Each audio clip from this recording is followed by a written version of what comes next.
de Saki Santorelli. Euh, il y a tout un passage où il fait pas mal référence au fait de cette notion d'entièreté. Voilà. Et un point, Oula, on n'entend plus.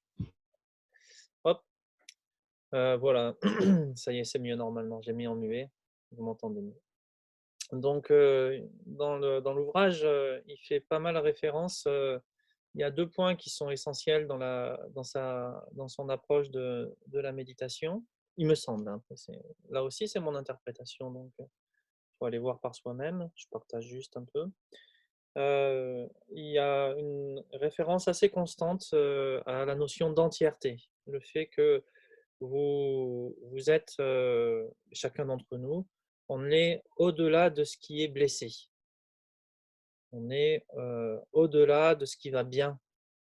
On est au-delà de ce qui dysfonctionne ou de ce qui dysfonctionne. Et la pratique de la pleine conscience, à ce moment-là, le mot retrouve un peu son sens.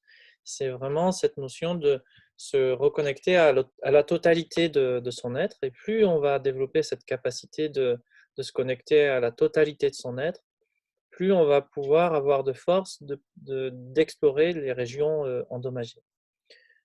Donc, il traverse l'ouvrage en tournant autour de ça et arrive à un point, donc, au milieu de l'ouvrage, il suit progressivement l'évolution du programme MBSR, où il arrive avec une méditation sur les pensées et les sentiments ou les émotions. Vous avez, cette méditation est présentée verbatim par Christophe André. Et moi, je vais m'appuyer dessus, mais peut-être pour aller par des chemins de traverse et essayer d'en donner une autre perspective. Et puis peut-être vous aurez aussi la vôtre. Et ce qui est important, c'est vous connaissez peut-être ceux qui connaissent un peu la méditation dans le programme MBSR. Vous voyez peut-être cette méditation sur les pensées et les émotions qui dure une quarantaine de minutes. Mais dans l'approche de Saki Santorelli, c'est important de comprendre que cette méditation sur les pensées et les émotions, elle se situe dans la perspective, dans la double perspective de je suis plus que ce qui va bien ou que ce qui va pas bien, je suis vraiment une totalité. Et cette totalité, me reconnecter à cette totalité, m'aide à me focaliser sur les blessures, etc. Oui, tout à fait, Dominique, c'est toujours le même livre. C'est Guéris-toi toi-même de Saki Santorelli. Ouais, tout à fait, merci du rappel. Et là, je vous invite à consulter par vous-même par la suite, donc la page 136 de l'ouvrage, pour mémoire. Donc, je vous invite à prendre une posture de méditation qui puisse vous faire du bien. Essayez de voir un peu comment vous vous sentez ce soir.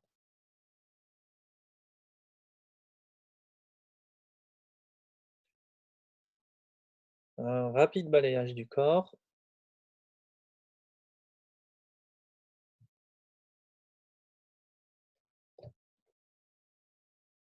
Va vous donner l'information sur la posture physique la plus adéquate à prendre.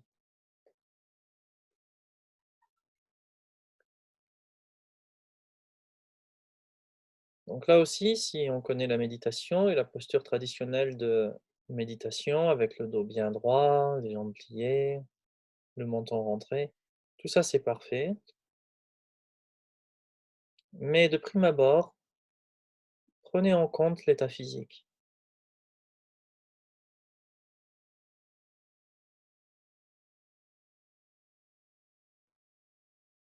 Comment ce ressenti physique, vous allez pouvoir l'accompagner, être disponible à lui. Et cette attitude-là vous met déjà dans une vraie attitude de pleine conscience.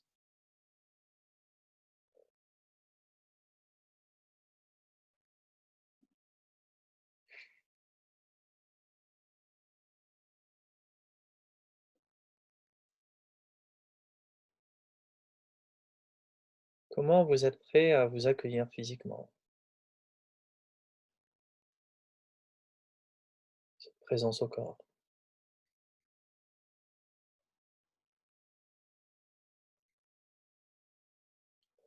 Comment vous êtes prêt à vous accueillir mentalement, émotionnellement,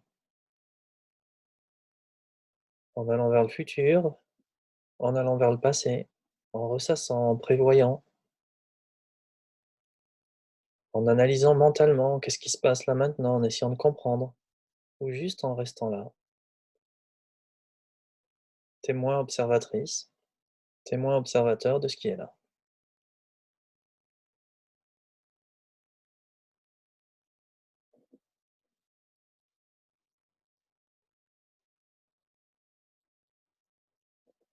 Donc notez comment vous pouvez vous mettre dans un état physique qui puisse vous permettre, dans une posture physique qui puisse vous permettre d'être avec vous-même là, physiquement,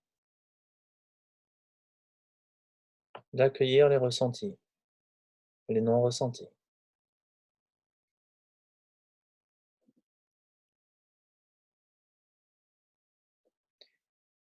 Partez du principe que vous savez ce qui est bien pour soi.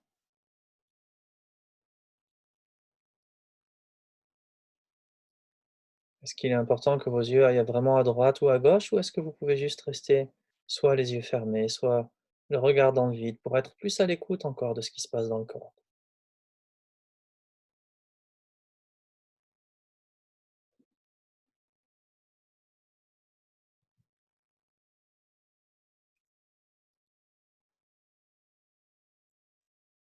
Est-ce qu'on est vraiment obligé de suivre toutes les pensées qui vont, qui viennent, ou est-ce qu'on peut juste rester là?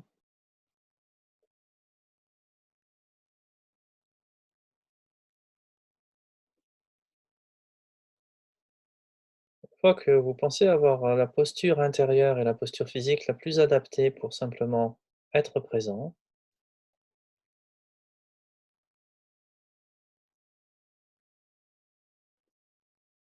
on va établir notre attention dans une forme de curiosité, alerte,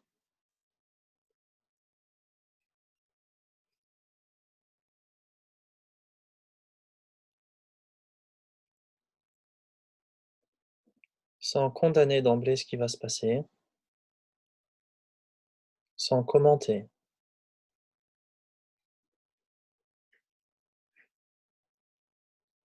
Préservez juste une attention curieuse. Comment ça se passe dans votre corps? Est-ce que vous avez envie d'être ici? Envie d'être ailleurs?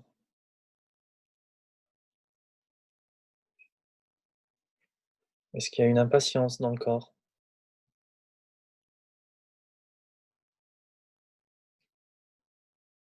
Ou au contraire, un sentiment d'aise?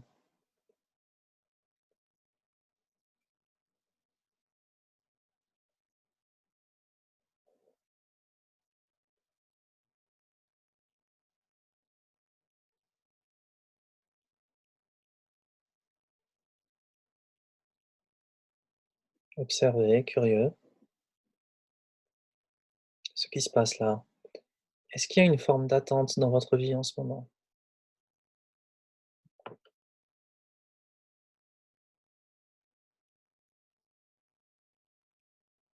Est-ce que votre conscience est orientée vers le futur? Est-ce que vous pensez que des choses vont bien se passer, mal se passer? Une forme d'anticipation générale,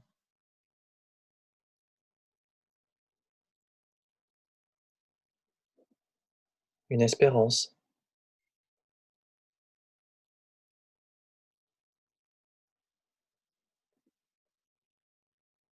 une défiance.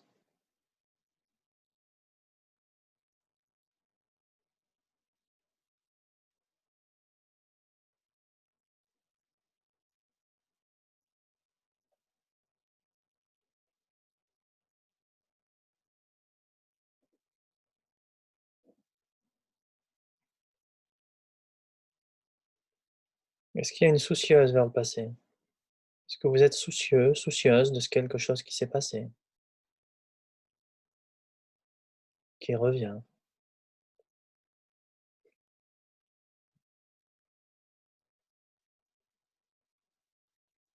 La proposition ici est de s'accorder l'espace nécessaire pour regarder autour de soi, en soi, et juste apprendre comment fonctionne ma conscience là maintenant. Est-ce qu'elle est inquiète, soucieuse? Et pendant quelques instants, gardez juste cette posture d'un intérêt, d'une curiosité envers cet esprit qui bascule à chaque instant des attentes, à la peur, à l'indifférence.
Si on se perd dans tout ça, on revient au souffle. Si on n'est pas habitué à prendre conscience des pensées, des sentiments, on peut toujours se relier au souffle quand on est pris par un train de pensée.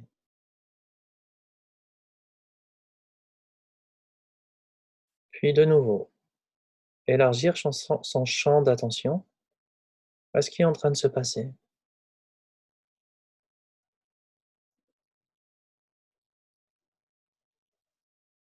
Est-ce que des choses m'inquiètent dans ma vie?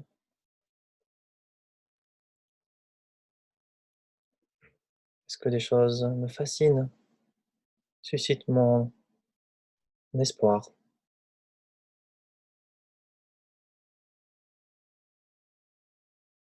Et il ne s'agit pas de cataloguer, mais juste de voir ce mouvement de ces sentiments, s'attacher à des objectifs, ressasser des choses qui se sont passées. Et la proposition ici de prendre conscience de ces sentiments avec lucidité, sans préférence ni jugement, sans rajouter un commentaire sur ce qu'on vit. Ou quand on en prend conscience, relâcher ce commentaire, relâcher cette analyse et rester juste avec cette observation de ce sentiment de crainte, d'espoir, de regret.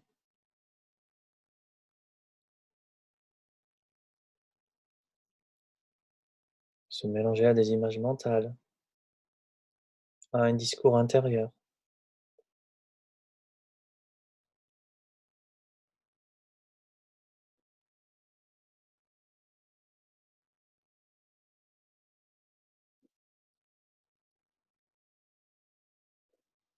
Et plus la complexité des sentiments, le mouvement des pensées s'élève, plus peut-être il nous faudra rester en contact avec le souffle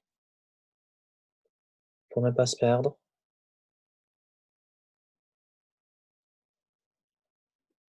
rester en contact avec le corps.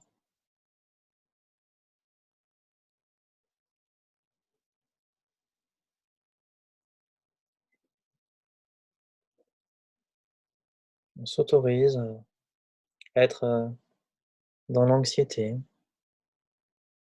dans l'espoir, dans le regret. Mais on s'autorise aussi à rester dans le souffle, sans jugement de valeur sur ce qui est là. dans cette globalité.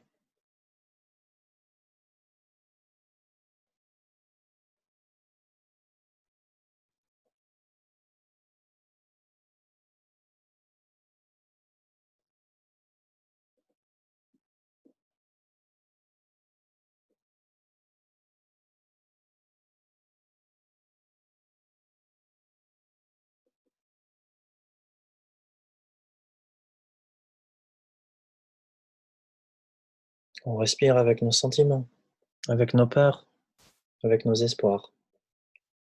Mais on respire également avec les sons autour de nous.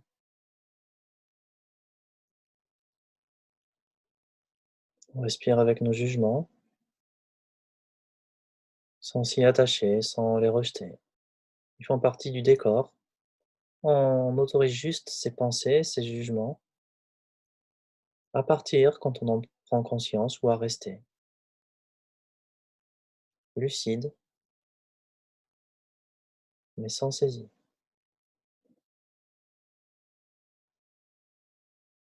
attentif, mais sans choisir.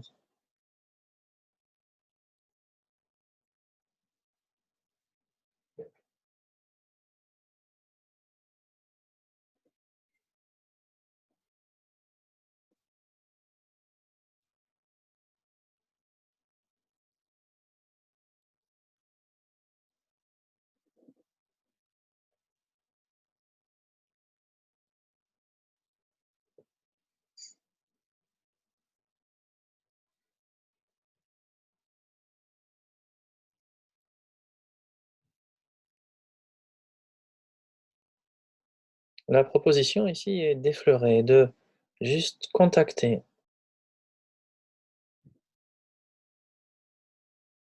ce qui se manifeste en termes de sentiments, dans ce qui nous arrive dans cette période de vie, des émotions, sans qu'une interprétation, un jugement ou un dégoût ne viennent altérer ce regard, ce contact.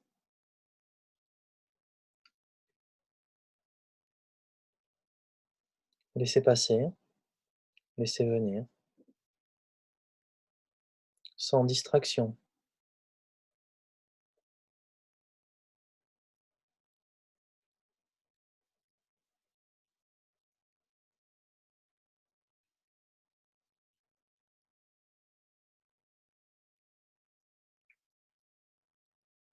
sans manipuler vos sentiments.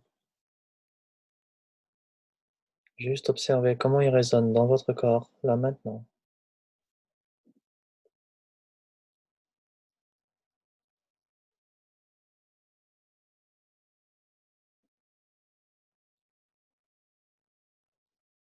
Comment est le souffle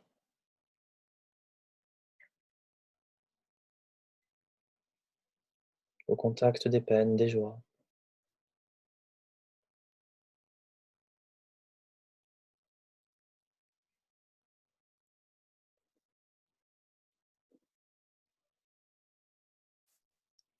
Comment les sensations changent au cœur de ces sentiments, de ces pensées,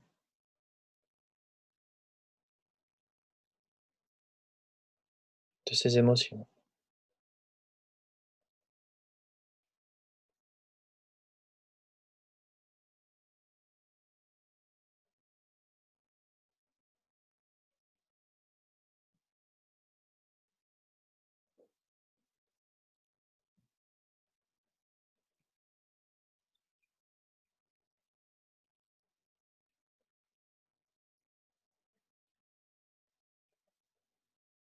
Et comme on a toujours cette attention curieuse avec laquelle on contemple même les émotions les pires ou les meilleures avec le même regard, on peut parfois être un peu plus profond, un peu plus investi dans l'observation, comme si on pénétrait les sensations les plus profondes sans les manipuler, juste les explorer.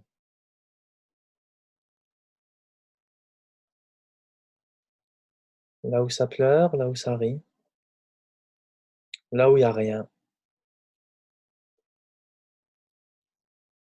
juste le silence. quel que soit ce qui se manifeste. Juste garder cette attention audacieuse, curieuse, aimante.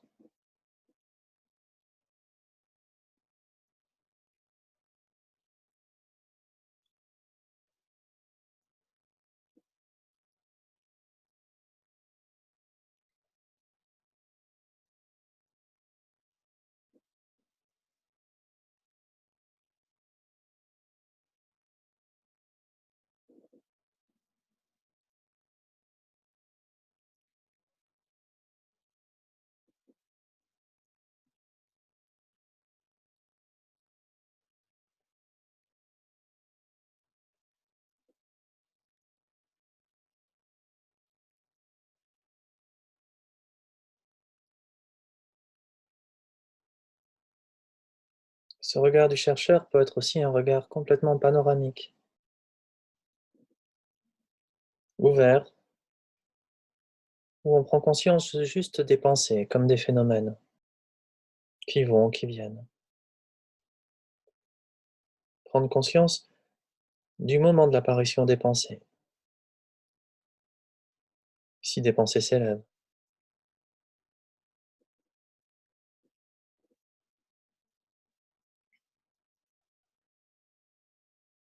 La proposition ici est de prendre conscience que vous pouvez inclure dans le champ de votre attention des bulles et des vagues de l'esprit, du mental.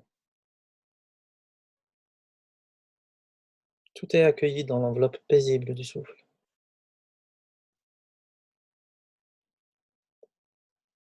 comme si le souffle était complet. Vous contenez dans la totalité des pensées, la conscience, l'inconscient, toutes ces normes, toutes ces appellations, toutes ces facettes de vous-même, les peines, les joies. On respire avec.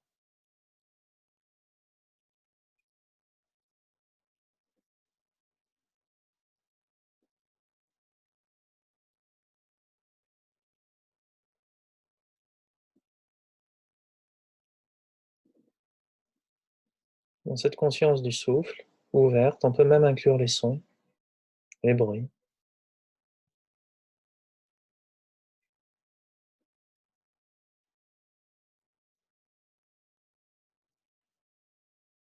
Et en gardant cette lucidité, inutile de repousser,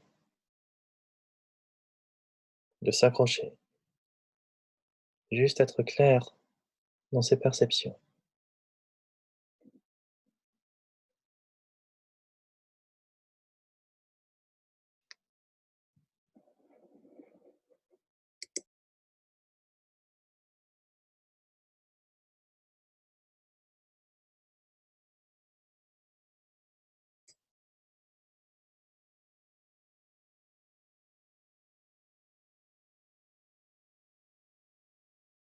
Est-ce que cette conscience peut même être suffisamment fine, attentive à ces fluctuations que nous identifions généralement à moi, le penseur, la conscience qui s'approprie toutes ces pensées, toutes ces émotions, sa vie. Notez juste ces pulsations, ces tentatives de contrôler sa vie.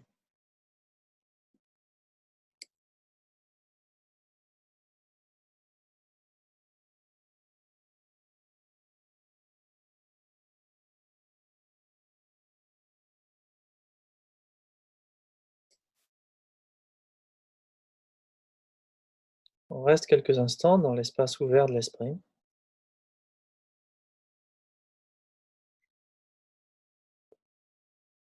en notant ce qui disparaît, ce qui change, ce qui apparaît, comme un flux, moment après moment.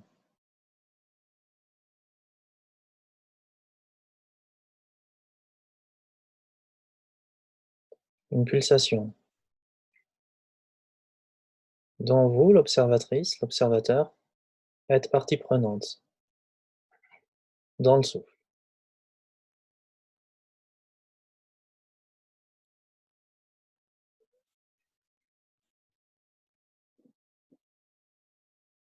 les sons, ceux qui méditent avec vous, ceux qui ne méditent pas.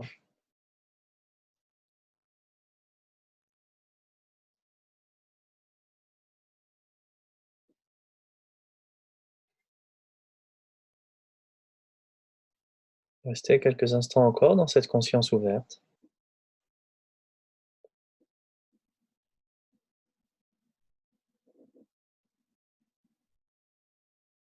dans le souffle.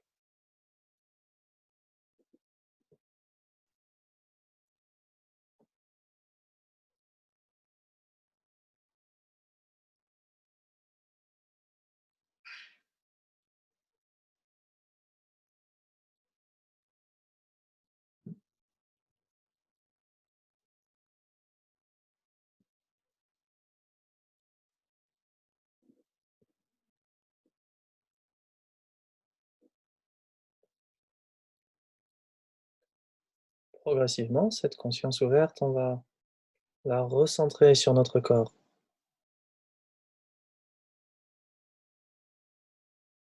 En infléchissant de manière légèrement forcée le souffle, on va faire 3 grandes respirations pour retrouver du mouvement dans le corps.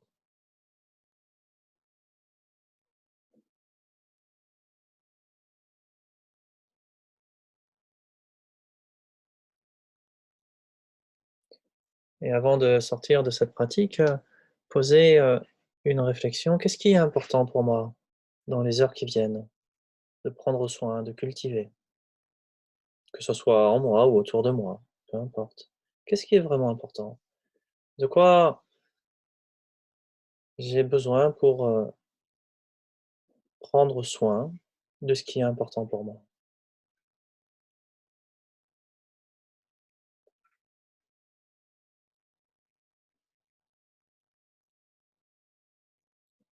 Certains d'entre nous, on va avoir une réponse assez précise. Certains d'entre nous, ça va être une question ouverte qui restera un peu comme, un fil,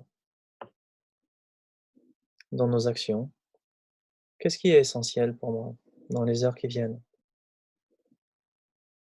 De cultiver, de faire le lien avec cette pratique.